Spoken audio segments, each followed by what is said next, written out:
اللہ کے رسول علیہ السلام سے پوچھا گیا کہ یا رسول اللہ صلی اللہ علیہ وآلہ وسلم، اللہ مصیبتیں کس پر ڈالتا ہے؟ اللہ تکلیفیں کس پر ڈالتا ہے؟ تو میرے آقا علیہ السلام نے فرمایا سب سے بڑی آزمائش اور مصیبت اگر کسی پر آتی ہے تو وہ پہلے انبیاء کرام پر آتی ہے۔ انبیاء سے بڑھ کر کوئی مصیبت میں نہیں رہتا۔ ہم لوگ کسی پر مصیبت دیکھتے ہیں تو بولتے ہیں او یہ تو اس کو کیے کہ سزا مل رہی۔ اگر کسی کو کوڑ ہو جائے، کوئی کوڑی ہو جائے، کوڑ، کسی کو جزام ہو جائے، کوئی نابینا ہو جائے، اندھا ہو جائے، تو لوگ اس کے بارے میں مذہبی محفلوں میں بھی ڈسکس کرتے ہیں کہ اس کو اس کے کیے کی سزا مل رہی ہے۔ اللہ سے معافی مانگو، نہ کہا کرو۔ اس کی وجہ یہ ہے اگر وہ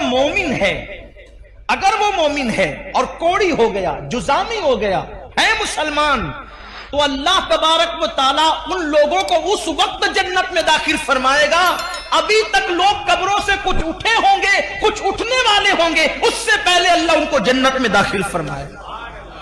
میں ابھی حدیث پڑھوں گا اس پر آپ کے سامنے۔ اس لیے کسی مسلمان کی تکلیف پر کوئی ڈسکس نہ کیا کریں، کسی مسلمان کی مصیبت پر کوئی، کچھ لوگ نابینا ہونے پر بھی کہ کوئی اندھا ہو گیا، اچھا تھا اندھا ہو گیا، اس پر مذاق اڑاتے ہیں۔ مذہبی حلقوں میں باضابطہ اسٹیجوں پر مذاق اڑایا گیا ان بزرگوں کا جن کو آخری عمر میں لمبی عمر ہونے کی وجہ سے یا ضعف ہونے کی وجہ سے آنکھوں کی بینائی چلی گئی تھی، کیا کیا ان کو نام دیے گئے۔ حالانکہ لوگ یہ بھول گئے کہ حبر الامہ، رئیس المفسرین سیدنا عبداللہ ابن عباس رضی اللہ تعالیٰ عنہ بھی آخری عمر میں نابینا ہو گئے تھے۔ لوگ کہتے ہیں اپنے کیے کی سزا بھگت رہے، میں کہتا ہوں ابن عباس نے کیا کیا تھا۔ حضرت جابر ابن عبداللہ انصاری جن کے گھر حضور علیہ السلام کی دعوت مشہور ہے، آخری عمر میں وہ نابینا ہو گئے تھے۔ کئی صحابہ کے نام لیے جا سکتے ہیں جو آخری عمر میں نابینا ہو گئے تھے، لیکن یہاں تو بس علم نہیں ہے، بلکہ اگر کچھ پڑھا، ہم نے کچھ پڑھ بھی لیا ہے تو ہمارے علم پر ہماری جہالت غالب آتی ہے۔ کسی بھی مسلمان اور مومن کو تکلیف میں دیکھو، ہم نے کوئی اس پر ڈسکس نہیں کرنا، بس یہ دعا کرنا اللہ اس کی مشکل آسان کر دے اور ہمیں اس مصیبت سے بچا لے۔ جو لوگ نابینا ہو جائیں اور مسلمان ہے، جو نابینا ہو جائیں مسلمان ہے، یا پیدائشی نابینا ہو یا بعد میں اندھے ہو جائیں بڑھاپے کی وجہ سے یا کسی مرض کی وجہ سے، کسی تکلیف کی وجہ سے، ان کے لیے بشارت یہ ہے کہ اوروں کے لیے اللہ تبارک و تعالی کبھی کبھی تجلی فرمائے گا، یعنی کبھی کبھی پردے اٹھا کر کے ان کو اپنا دیدار کرائے گا۔ لیکن جو نابینا ہو گئے تھے اللہ فرمائے گا میں نے تم سے آنکھیں چھین لی تھی اور تم نے اس پہ صبر کیا تھا، اب جب تک تم چاہتے رہو گے میں تمہیں دیدار عطا کرتا رہوں گا، جب تک چاہتے رہو گے میں تمہیں دیدار عطا، مگر شرط یہ ہے کہ وہ صبر کریں۔ دیکھو مصیبت آئے تو صبر شرط ہے۔ جو مصیبت میں واویلا کرے ناکام ہے، مصیبت میں شکوہ کرے ناکام ہے، مصیبت میں شکایت کرے ناکام ہے، لیکن جو صبر کرے، صبر اصل چیز ہے۔ صبر، سارے انعامات اس وقت ملیں گے جب وہ صبر کرے۔ آقا علیہ السلام نے فرمایا سب سے زیادہ مصیبت نبیوں پر آتی ہے، پھر جو نبیوں سے قریب ہوتے ہیں ان پر آتی ہے، پھر جو ان سے قریب ہوتے ہیں ان پر آتی ہے۔ یعنی مصیبتیں ہیں کس کے لیے؟ بلکہ ایک حدیث پاک یہ بھی ہے، اللہ کے رسول علیہ السلام وضو کر رہے تھے، یہاں پر تھوڑا عشق رسول کا باب بھی کھلے گا، واہ ہوگا، عشق رسول کا باب بھی واہ ہوگا، اور ہم دیکھیں گے کہ ہم میں کون عاشق رسول ہے۔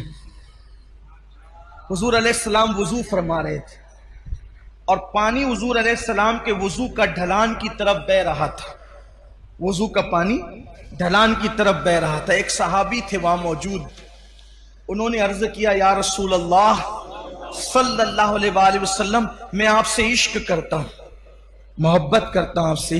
حضور نے فرمایا صلی اللہ علیہ وآلہ وسلم کیا کہا تم نے؟ حضور میں آپ سے عشق کرتا ہوں۔ کریم آقا جس کے کان لال کرامت ہے، دور و نزدیک کے سننے والے وہ کان، کان لعلے کرامت پہ لاکھوں سلام۔ حضور علیہ السلام نے تیسری بار پوچھا کیا کہا تم نے؟ حضور میں آپ سے عشق کرتا ہوں۔ آقا فرماتے ہیں تو اگر تو واقعی مجھ سے عشق کرتا ہے تو مصیبت اور آزمائشوں کے لیے تیار ہو جا، کیونکہ جو ہم سے عشق کرتا ہے اللہ اس پر مصیبتوں کے دروازے کھول دیتا ہے، اللہ اس پر تکلیفوں کے دروازے کھول دیتا ہے۔ ہم سے محبت کرنے والوں پر آزمائش اور مصیبتوں کے دروازے اتنی تیزی سے کھلتے ہیں اور مصیبتیں اس کے پاس اتنی تیزی سے بھاگ بھاگ کر آتی ہے، جیسے یہ وضو کا پانی تیزی سے ڈھلان کی طرف گر رہا ہے ویسے مصیبتیں تیزی سے اس کے پاس آتی ہے۔ اب آپ مجھے بتائیں، جب ہم عاشق ہی بنے ہیں، جب ہم نے عشق کا دعویٰ ہی کیا ہے تو پھر ہم مصیبتوں سے گھبراتے کیوں ہیں؟ ہم بلاؤں سے گھبراتے کیوں ہیں؟ اس لیے کہ مصیبتیں تو عاشقوں کے لیے ہے، مصیبتیں تو محبوب سے محبت کرنے والوں کے لیے۔ آپ دیکھیں، جس کو ہم مشکل کشاں کہتے ہیں، پوری زندگی مشکل میں گزری، جس کو ابن مشکل کشاں کہتے ہیں، اے دل بگیر دامن سلطان اولیاء یعنی حسین ابن علی جان اولیاء، پھر ان کی مصیبتیں دیکھ لیں، پھر سیدہ زینب پاک کی مصیبتیں دیکھ لیں، پھر جناب غازی عباس کی مصیبتیں دیکھ لیں، پھر اسی طریقے سے اونا محمد کی مصیبتیں دیکھ لیں، پھر سیدہ سکینہ کی مصیبتیں دیکھ لیں، اسی طریقے سے جو ہے اللہ اکبر سیدہ بی بی پاک سیدہ فاطمہ الزہرا کی ان کی خود کی مصیبتیں دیکھ لیں۔ ہمارے بزرگوں نے فرمایا 40 راتیں کسی پر ایسے گزر جائے، 40 راتیں کسی پر ایسے گزر جائے کہ اس پر کوئی مصیبت نہ آئے، وہ اپنے ایمان کی خیر منائے،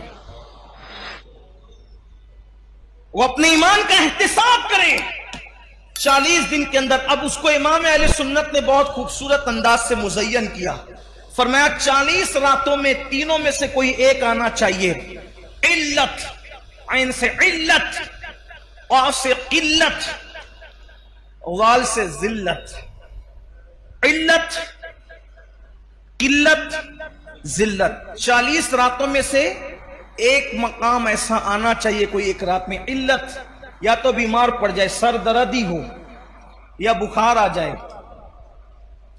کوئی بیماری ہو، پیر ہی دکھے، کانٹا ہی چبھے، کوئی نہ کوئی بیماری آ جائے۔ اگر بیماری نہ آئے، قلت، پیسے ختم ہو جائے، 40 راتوں میں کبھی کوئی ڈبہ بھی بچ جائے کہ ہم بھی خالی ہو گئے تو مشکل بھی آئے کہ یار کچھ لانا بھی ہے، جیب بھی خالی ہے، ذلت، کوئی ذلیل کرے۔ دیکھو اب یہاں اپنے ذوق کے مطابق بات کرنا چاہتا ہوں، کوئی عاشق ہو اور ذلیل نہ ہو، مجھے اس کے عشق میں شک ہے۔ کیوں؟ اس لیے کہ دیوانہ ہی تو ذلیل ہوتا ہے، دیوانہ ہی ذلیل ہوتا ہے، فرزانے تھوڑی ذلیل ہوتے۔ فرزانہ تو کپڑے سنبھال کے چلتا ہے، اس کی استری فرزانے کی سمجھانے کے لیے کہہ رہا ہوں، اس کی اتنی ٹائٹ رہتی استری کہ وہ جو استری نے استری کی ہے تو اس کے فن کو بھی لوگ حیرت سے دیکھتے ہیں۔ وہ بیٹھتا اتنے ادب کے ساتھ ہے کہ اس کی ادائیں قابل تعریف ہوتی ہے، فرزانہ کھاتا اتنے نزاکت کے ساتھ ہے کہ اس کا کھانے پر بھی ڈسکس ہوتی ہے کہ کیا ادب کا انداز ہے، لیکن ذلیل کس نے ہونا ہے؟ دیوانے نے۔